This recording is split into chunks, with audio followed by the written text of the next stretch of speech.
good news is your dates are here. What's the bad news? They're dead. Oh, you're so cool, Brewster! Everybody's a suspect! Hey, Ted, where the hell's Corkscrew? Don't fuck with the Chuck!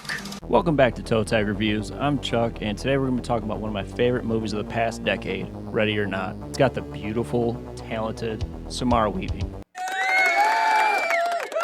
The Le Damas home is the same exact mansion from Billy Madison and Charles Xavier's school, fucking X-Men. The film is definitely a good social commentary on wealth and people who are born into it against people who aren't. Samara Weaving channeled her own anxiety to really give the performance of a lifetime. The mask at the beginning of the film is a reference to a Twilight Zone episode called The Mask. It represents the ugly inner personalities in order to receive their inheritance. So the movie begins with brothers Alex and Daniel running through the house, and we get to see the groom at the time. His name is Charles. He's being shot with a crossbow. Fucking ouch. We jump 30 years later to Grace. It's her wedding day, and she's getting ready to marry Alex and be part of the family. She is one of the most absolute badass final girls, in my opinion. Especially of recent horror movies, she definitely stands out. Their chemistry is awesome. Like, you want to root for these characters. You want to root for Samara Weaving especially, because she's really grounded. Just how quirky and the jokes that she tells. Alex refers to his family as terrible people, and we find out soon enough that they are pieces of shit. During their wedding pictures, their whole family is shitting on Alex and Grace. They get married.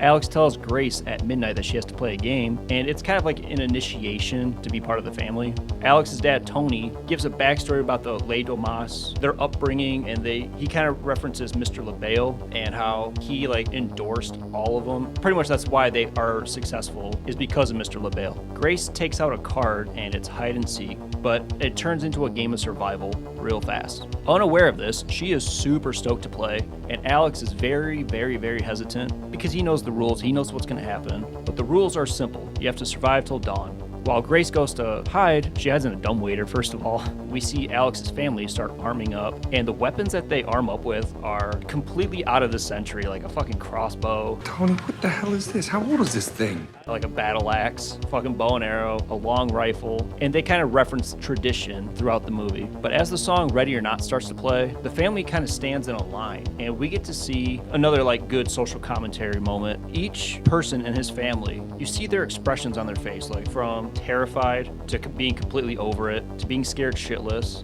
to enjoyment. It really takes a toll, and a lot of them don't even fucking participate in this hide and seek game. So Grace hides in the dumbwaiter for a fair amount of time, and she just gets kind of bored, and she's like, I'm over this. So when she gets out, Alex grabs her, takes her to this room. He tries to explain what's going on. Clara ends up getting shot in the face by Emily. She's just coked up and drugged out this whole movie. Fitch, who's just a complete dumbass in this movie, he's the one I relate to the most because he wants nothing to do with this shit. Absolutely nothing. So he's always hiding in the bathroom. He's always hiding in the corner, completely avoiding everything. But he's watching a YouTube video on how to operate a crossbow, and we get a cameo from the director, so that's always a nice touch. The family finds her, and Emily tries to shoot Grace, but ends up looking like Harry Dunn from Dumb and Dumber. Grace ends up running away and goes to the study, if I remember right. Daniel walks in, and there's a good pause because they're just staring at each other, and he doesn't want to hurt her. He doesn't want to do anything. He doesn't want to be a part of it. He gives her a 10-second head start, but the 10-second is very drawn out because, like I said, he wants nothing to do with this. We find out that his wife, Charity, couldn't wait to sign her soul away, and she says that she would rather be dead than lose everything because of her upbringing. That's the beauty of this movie, is I really love the topic of this whole wealth and the class division. It really hits home because we all know how crazy and the rituals and all that superstitious shit that Hollywood and all those rich fucks do. In a hilarious scene, Emily kills the maid with a crossbow. Why does this always happen to me? Grace goes to arm up, and she looks like a total fucking badass. And there's a moment where she just looks in the mirror and she's like, Jesus. There's an awesome scene of great suspense and tension. She's in the kitchen with the butler, Stevens. He's very into orchestra, so he's doing his thing. She's hiding behind the counter, and every time he moves, she moves with him, and there's just that suspense. Alex ends up unlocking the security system. She tries to go out the door, but she ends up throwing hot fucking water on Stevens' face, burning him, looking like Harvey Two-Face. She goes to hide in the dumbwaiter. There is another maid. She ends up calling out like, hey, she's over here. She ends up hitting the button and she ends up getting crushed by the dumbwaiter. And that's like the running joke of this movie is all the maids end up dying. You see Fitch in the bathroom looking up, selling your soul. Is it bullshit or is it real? And like the dude's complete idiot in this movie. He's the one that I would most likely be. Grace jumps from the window and her body just falls super fast right beside him. Grace ends up hiding in the barn and little Georgie boy pulls out a fucking hand cannon and shoots her right in the hand. So she cold-cocks his ass, knocks him out, but she ends up falling through this wooden like crate or something, and that's where all the dead bodies are. We get to see Charles from the beginning with the arrows in him. I love when she gets out though. She looks over at Georgie boy and you little fucker! Charity sees her running across the property. She tries to shoot her with like a harpoon, but completely misses by like 50 feet right over her head. Fuck!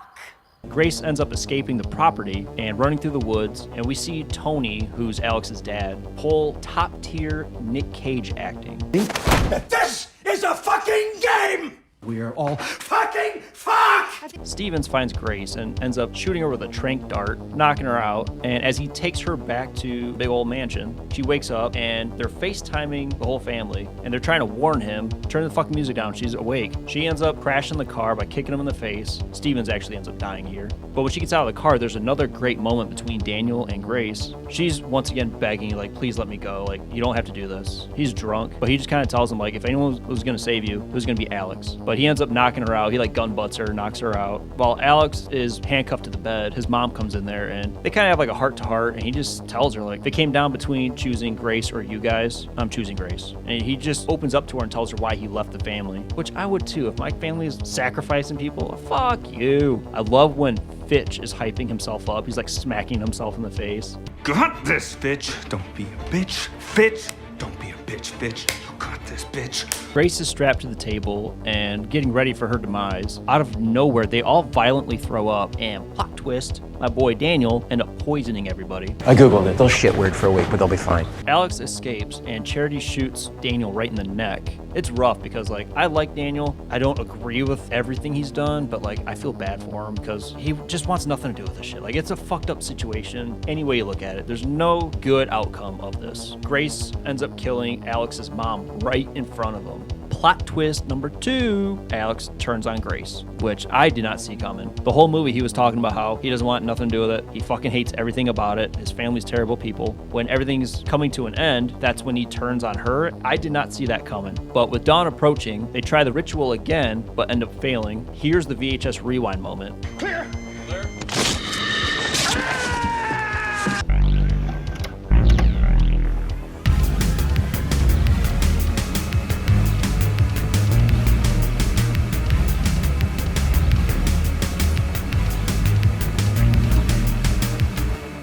With all them failing, the crazy aunt, she's really strange and I don't like her character at all. She sucks. They all start imploding one by one in this super bloody sequence. It's fucking awesome. Even the little kid, Georgie boy, the little 2 kids, they start exploding and it's so satisfying. But the house is going up in flames and we see Mr. LaBelle in the chair for a split second. We get a little cameo of him. And Grace even goes, Fuck. But the movie ends with Grace sitting on the stairs. It's got to be one of the best, if not the best, closing line to any horror movie. What happened to you? In-laws. The pros to this movie, it's perfect. I wouldn't change a single fucking thing about this movie. The cast, I really love the lighting in this movie. It's very dark, even when they're inside the mansion. There's great suspense, there's great comedic timing where it's not in your face. They know the right moments to put the comedic moments in there. Cons, absolutely nothing. Like I said, I wouldn't change a fucking thing about this movie. I'm really glad that they chose a classic game and they made it dark. I really hope we get a sequel, but I don't know how they would go about it. If you guys know a way to do a sequel, please let me know. We're gonna introduce a new thing that my fiance came up with called the toe tag score, and what I personally give every movie from here on out a rating. And for this, I'd give it a 5.